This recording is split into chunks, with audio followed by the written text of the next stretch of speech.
Hey guys, I am going to be reviewing Avatar The Last Airbender, The Lost Adventures in this video. If you haven't heard what this is, basically, well, first of all, Avatar The Last Airbender is a show that used to come on Nickelodeon. I don't know how popular it is for people who don't watch Nickelodeon. If you don't watch Nickelodeon, you've probably never heard of it. If you watch Nickelodeon, you probably have.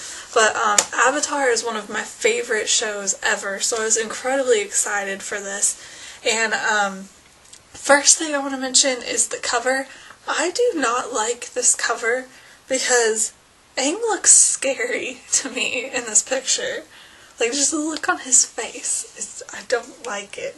Basically what this book is it is a collection of all of the comics that came out in like Nick magazine and stuff over the years while the show was like airing, and it's separated by book because each season of Avatar is called a book. So you have the section that's book 1, water, and then you have book 2, earth, and then book 3, fire, and then there's a little bonus section at the end that has like 2 comics in it that don't fit in anywhere.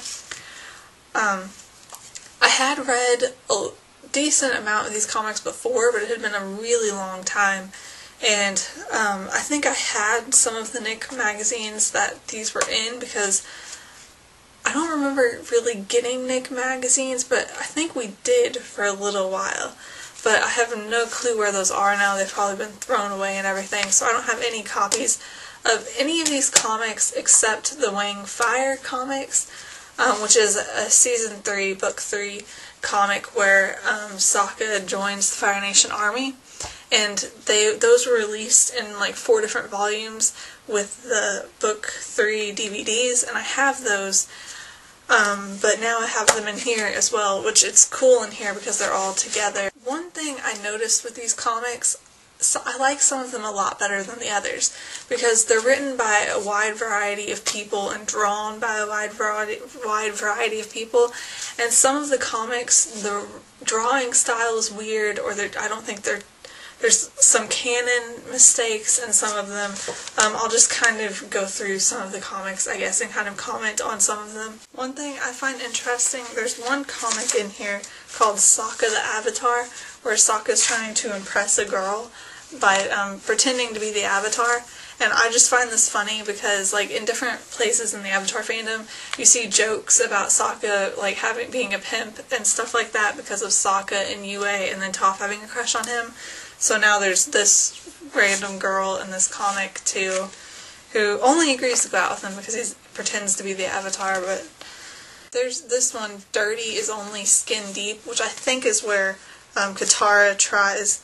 Well, Katara and all of them are trying to get Toph in the water, and Toph doesn't want to go in the water, but the drawing style in this comic is just weird to me. I mean, the characters are still, like, recognizable. I don't know how well you can see them. The characters are still recognizable, and you can tell who they are, but it's not like the show, like, it's a very different type of drawing, which is okay. It's not necessarily a bad thing. Most of the comics, they do look like the show's drawings, for the most part. But then you have ones like these that don't really... I was talking about, like, the canon mistakes, and I finished this just earlier today, but I read a lot of it earlier too, so there may have been some, like, canon mistakes that I'm missing because of that, but I know there were a few in the later ones that I read today that I wanted to mention. I do like this little Katang scene in this comic. I can't remember what this one is called. Divided We Fall. There's a little Katang moment, and it's cute. Now this one, Reach for the Toph.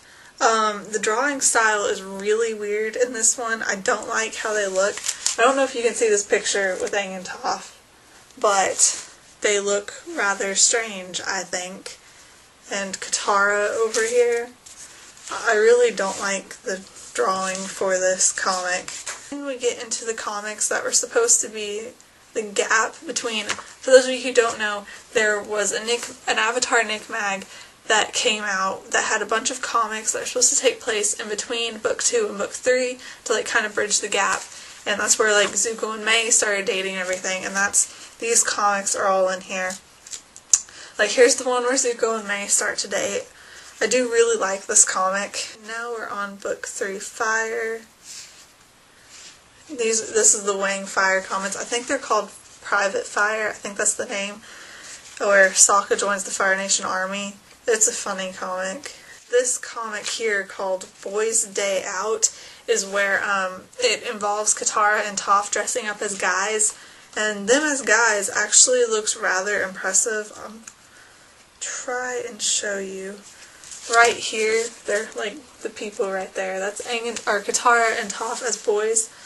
They actually look rather good. Like, they really do look like boys how they're drawn in this comic. Here's a comic that I found really weird. It's called Ember Island Arcade, and it's when Zuko, Azula, Ty Lee, and Meg are on Ember Island, and they go to some arcade, and there's some weird game with like the robot. You know the little robots that you like have fight each other? It's like that, only this game is like Aang and Katara, or Aang and Zuko and Azula, like they're all figures and you're supposed to play with them, and you can use bending, and of course Azula gets all competitive and she challenges Zuko to this game, and Zuko gets all mad because he loses, he keeps losing to Azula, and so he destroys the game.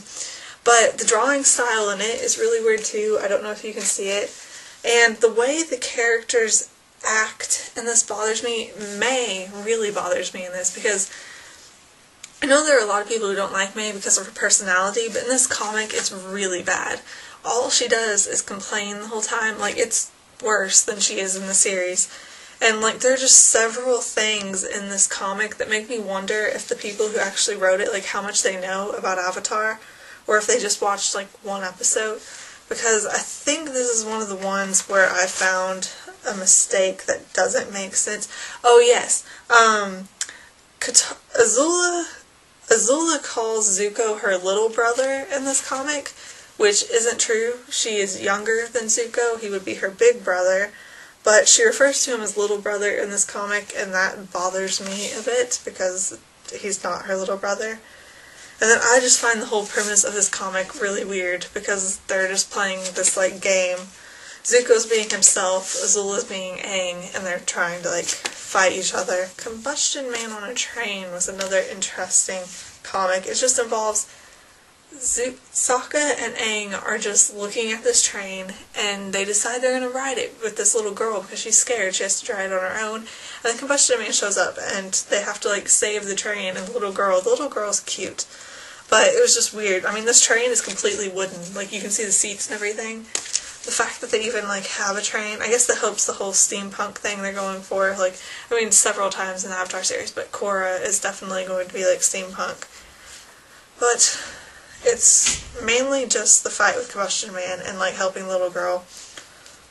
Sokka cracks me up in this comic, but he always does, so. And then we get into the comics where, after Day of Black Sun, where like Zuko's joined the gang, and I really like these because you get a lot of Zuko's interaction with like the whole gang that you don't get in the series, and I just love when Zuko joins the gang and the whole like dynamics with that, because it's hilarious. Like in this one, Sokka wants to challenge Zuko to sword bending. He keeps calling it sword bending, even though Zuko keeps insisting that there's no such thing. But Zuko and Sokka sword fight in this, and Zuko keeps beating Sokka. We find out that Zuko trained with Panda like Sokka did, and Zuko keeps winning, and Sokka is not happy about that, and it's hilarious. The next one is No Benders Allowed, which is where all the benders are going on this field trip to go learn how to bend, or practice bending, not learn. And Sokka's stuck at the Western Air Temple with Teo and the Duke, and he decides that he's going to start a club that he's not going to allow the benders in when they get back.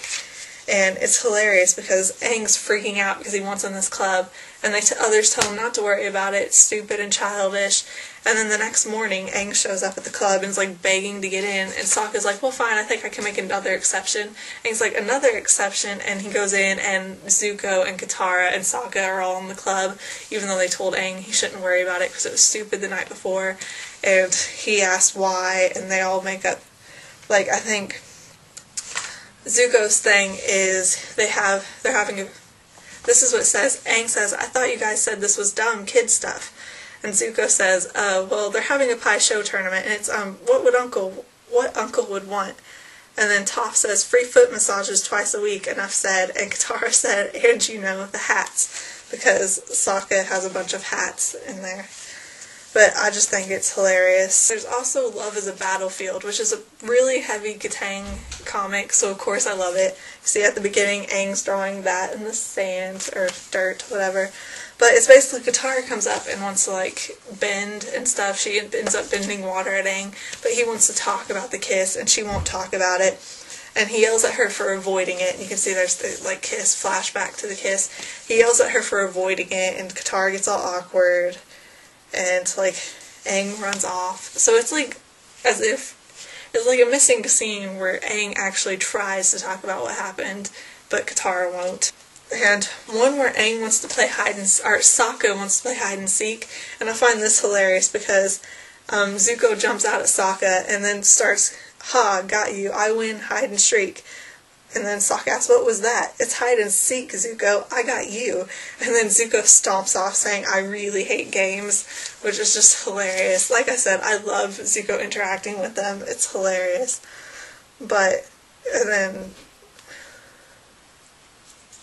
And then we have the Bender battle with Toph and Boomy, trying to figure out who's the better Earthbender, which is kind of random because it takes place, like, at the White Lotus's camp in this finale, which is kind of random that they're like, hey, they do bring it up that they shouldn't be fighting because it's important, but still.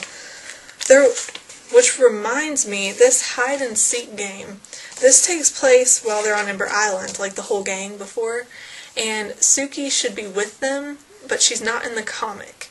She's just kind of missing from the whole hide and seek game. She's not shown at all. So that's kind of weird.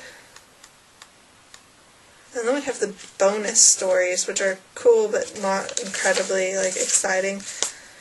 And that's the entire book. I do think if you are an Avatar The Last Airbender fan, you'll, like, definitely will want to check this book out because it has a lot of, like, awesome side stories and things. And if you don't like Avatar, then you probably wouldn't want to read this book, but you should definitely check out the series because it is awesome. My favorite TV series of all time. And,